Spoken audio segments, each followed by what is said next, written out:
And I welcome you today to CSC Talk Radio. It is my honor, my privilege, and my pleasure to be here with you today. You know, some shows, it's just hard to know where to begin. So I'm going to begin back with Friday's show.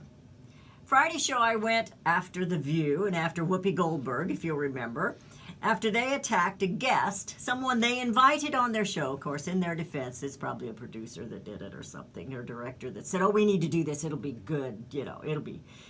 Anyway, as they do frequently, they do that. They attack people on their show, and if they don't agree with them. But it went farther than that. Whoopi lost it. I mean, she literally lost it. And I'll tell you something. I don't have this in my script. I'm going to tell you something. I watched that part of that show because they've played it over and over and over again. Whoopi kept looking into the camera. She wouldn't look at Janine, Judge Janine. She kept looking into the camera. And I'm always suspicious when somebody can't look you in the eye. That's just a side note here. But anyway, she kicked Judge Janine off the set and out of the building. Whoopi couldn't say anything but a four-letter word that begins with the letter F, and out of here. And I suggested that that was liberal tolerance and love. But hate is never pretty, no matter which direction it comes from, and there's plenty of that going around. And while there is plenty of hate and rude on both sides of the aisle, I was taken to task Friday by a liberal listener who hates Donald Trump and loves The View. Didn't appreciate my opinion about The View. He went at me on the office phone because he didn't have the bravery to call in during the show. And I told him so. I said, why didn't you call during the show? He abruptly then hung up on me after we talked just a brief time.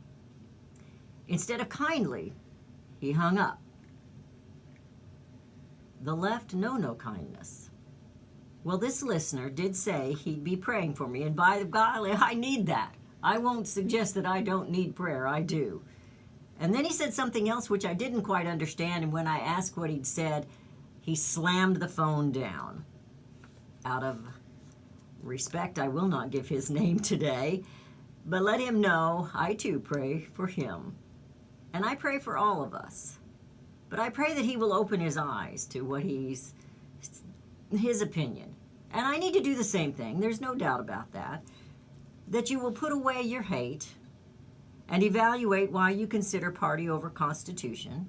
I think I tried hard not to do that, but I will admit he was correct that I have opinions.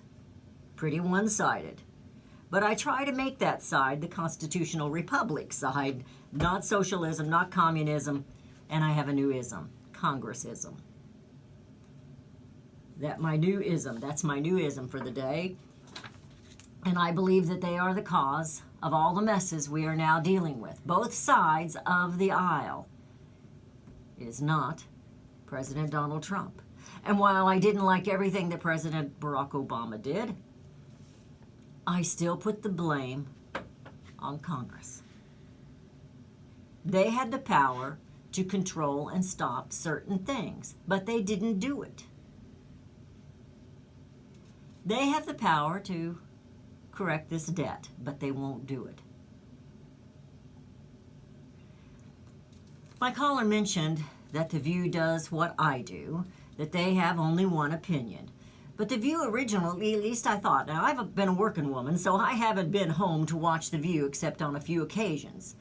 But I thought they were originally supposed to be more of an entertainment, not necessarily a news show or a political show. But that's what they've become.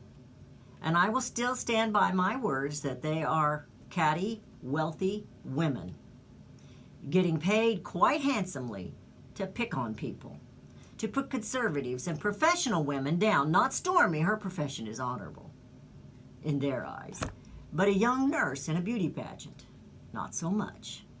Bihar, Joy, because she's so joyful, she said God called her to fight President Donald Trump. That was during the election. That was once upon a time. But then she suggests that Vice President Pence is hearing voices from God and he might be a mental case. I don't like The View. The women there, what they stand for, I don't stand for that. I don't. As I've mentioned in the past, since I'm up nearly 24/7 watching or reading the news, trying my best to keep up with it all, and failing most days, I take a little reprieve on the weekend. But oh wow, I saw the tweets going out. Friday the FISA came out, and I've been trying to catch up. So we're going to discuss the FISA a little bit. We're going to discuss the largest threat against America and the world, which is climate change, global warming, global cooling. Well, it all changed. Because after America's essential deplorables elected President Donald Trump, it no longer was the climate change, it's now the Russians. The climate change got dropped, and we jumped on board with Russia. Two of the biggest hoaxes perpetrated against the American people that I can remember in my lifetime. It's almost comical how we fall for this stuff. We, all of us. The American people fall for this stuff.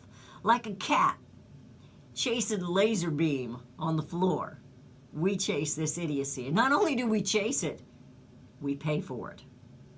We're also going to talk about Iran just a little bit. And things got a little hostile there this weekend as well. It's Monday, and there is much to cover. Interesting to me that several of the articles that I have are from Democrats. Two of them actually admit that they did not vote for President Donald Trump, but yet they're standing by him and trying to clear the liberal clutter and recognize the fake news and the opinions without evidence. It's very interesting to me. So let's get to it. Now, I have a letter here that I received over the weekend. I think it was, Saturday morning. He was up and at it. Our friend Ed, our local man Ed, that I read letters to you every once in a while from. Well, in the state of Missouri, if you're from Missouri and you're listening, he covers Prop A here. Now, Proposition A is the right to work proposition amendment here in Missouri that's coming up for vote. So here it is. He says, with all the outside money coming into Missouri from left-wing sources such as the Soros Foundation, I finally had to put in my 2 cents worth. The yes side of the issue is underfunded and understaffed and is drowned out by unions and leftist organizations wanting to keep lifeblood flowing to the Democrats and other leftist organizations. I'll probably find myself looking down the barrel of a gun over this. As a prior union member for over 15 years of my life, I think it's sad that the unions are so tied to the Democrat agenda, which does not favor the American working man and woman as they once did. Now, this also reminded me of my caller on Friday because he got on to me because I guess when I said unions, I kind of said it in a bad way. And I did. My dad was a member of the union, and I told the caller this last Friday. My dad was a member of a union. And the unions were a good thing at once upon a time, and still do some good stuff. But they're top-heavy. And they've become very political. And they're more about that and more about that power than they are about the workers. Proof of that when they pushed for we'll talk about that when we come back. When they pushed for the minimum wage in the state of California and then what they tried to do. You're listening to CSC Talk Radio. This is Beth Ann. It is a Monday. And we're going to try and catch up with the news that happened all weekend. 877-895-5410 is the number to call. That's 877-895-5410. And we will all be right back.